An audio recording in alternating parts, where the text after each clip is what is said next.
गंगा नदी पर एक टोकरी बह रही है। उसकी लहरें एक रात छुपाए हुए हैं।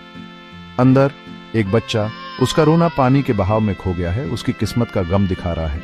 यह कर्ण है, सूर्यदेव और कुंती का बेटा, पैदा होने से पहले ही त्याग दिया गया। कुंती के दिल में डर है जब वो एक मुश्किल फैसला लेती है।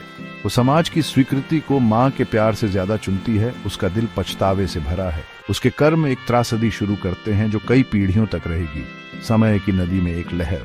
कर्ण महानता के लिए बना, किस्मत के सहारे छोड़ दिया गया। उसका भविष्य अनिश्चित है। उसकी यात्रा त्याग से शुरू होती है, उस राजसी जीवन से बिल्कुल अलग जो उसे मिलना चाहिए था, एक वादों से भरा जीवन। यह काम कर्ण के जीवन पर एक लंबी परछाई डालता है, एक परछाई जो हमेशा उसके साथ रहेगी।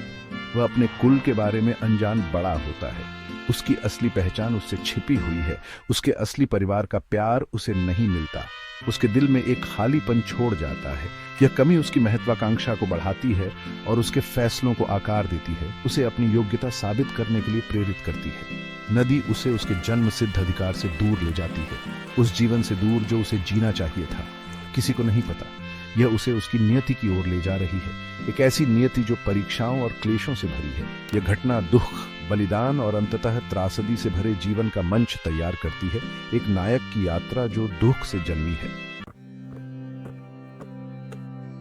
टोकरी अधिरथ एक साधारण सारथी के हाथों में पहुंचती है जो इस अनपेक्षित उपहार से हैरान है। वह और उसकी पत्नी राधा, जिनके दिल दया और प्यार से भरे हैं, बिना किसी झिझक के त्यागे गए बच्चे को गोद लेने का फैसला करते हैं। वे उसका नाम वसुसेना रखते हैं, उसकी असली पहचान और उस नियति से अनजान जो उसका इंतजार कर रही है।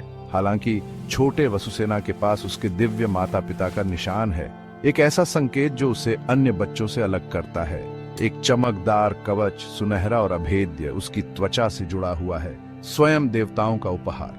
यह उसके असली वंश का प्रतीक है। उसके अज्ञात अतीत के अंधेरे में चमकता हुआ एक प्रकाश स्तंभ उसके दिव्य मूल की निरंतर याद दिलाता है। राधा और अधिरथ कर्ण पर प्यार और स्नेह बरसाते हैं, लेकिन उसका असली वंश उनसे छिपा रहता है।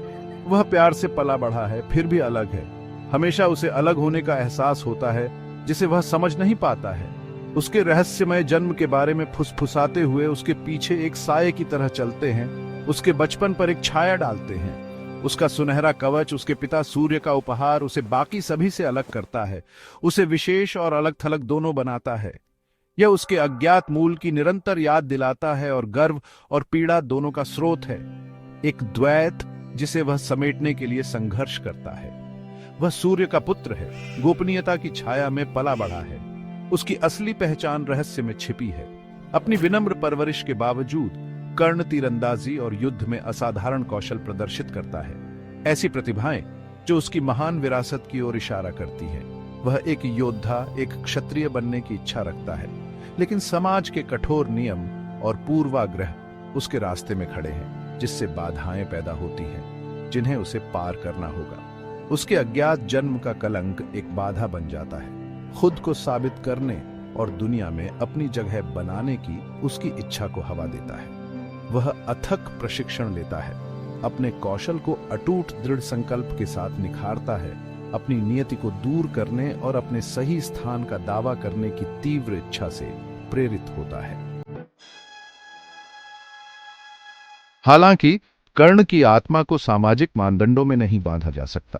उसका हृदय एक योद्धा, एक क्षत्रिय के जोश से धड़कता है, बावजूद इसके कि दुनिया उसे वह पहचान देने से इनकार करती है। वह एक योद्धा, क्षत्रिय धर्म का आह्वान महसूस करता है जो उसके भीतर जल रहा है।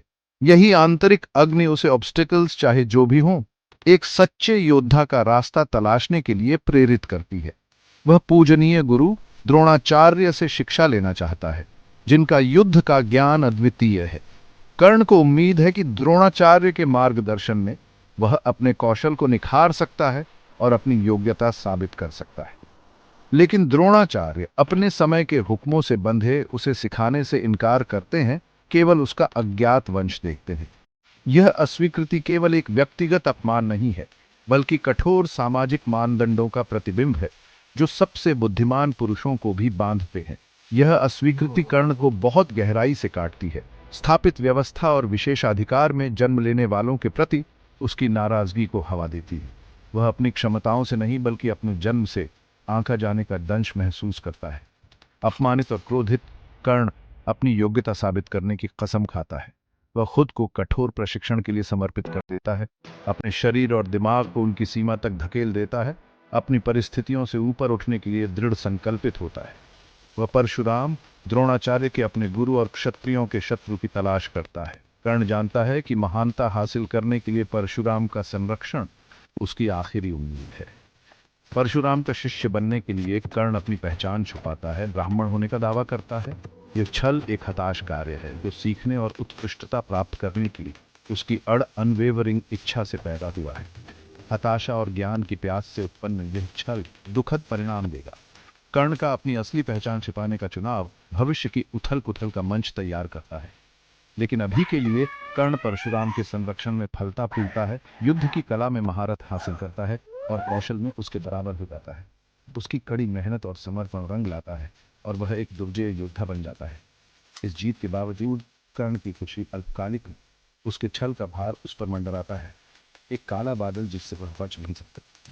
परशुराम अपने शिष्य के धोखे के बारे में जानकर उसे श्राप देते हैं। अपने क्रोध में वह कर्ण के झूठ से विश्वासघात महसूस करता है और उसे कड़ी सजा देने का फैसला करता है। अपने क्रोध में वह घोषणा करता है कि कर्ण अपनी सबसे बड़ी जरूरत के समय अपना ज्ञान भूल जाएगा। यह श्राप एक विनाशकारी झटका है। कर्ण से उन कौशलों को छीन लेता है जिन्हें हासिल करने के लिए उसने इतनी मेहनत की थी। यह श्राप कर्ण की आत्मा पर एक भारी बोझ बन जाता है, उसके छल की निरंतर याद दिलाता है और उसके दुखद भाग्य का अद्वितीय है। ये एक साया है जो उस पर मंडराता है, उसके हर फैसले को प्रभावित करता है। जिस ज्ञान की उसने लालसा की वही दुधारी तलवार बन जाती है जो उसके अंतिम समय में उसे विफल करने के लिए नियत है। संघर्ष और दृढ़ता से चिह्नित कर्ण की यात्रा अंततः उस श्राप से ढकी हुई है जो उसके भाग्य को सील कर देता है। Thanks for watching. If you enjoyed the video, don't forget to like, comment, and share with your friends. And make sure to subscribe and hit the bell icon so you never miss out on future content. See you in the next one.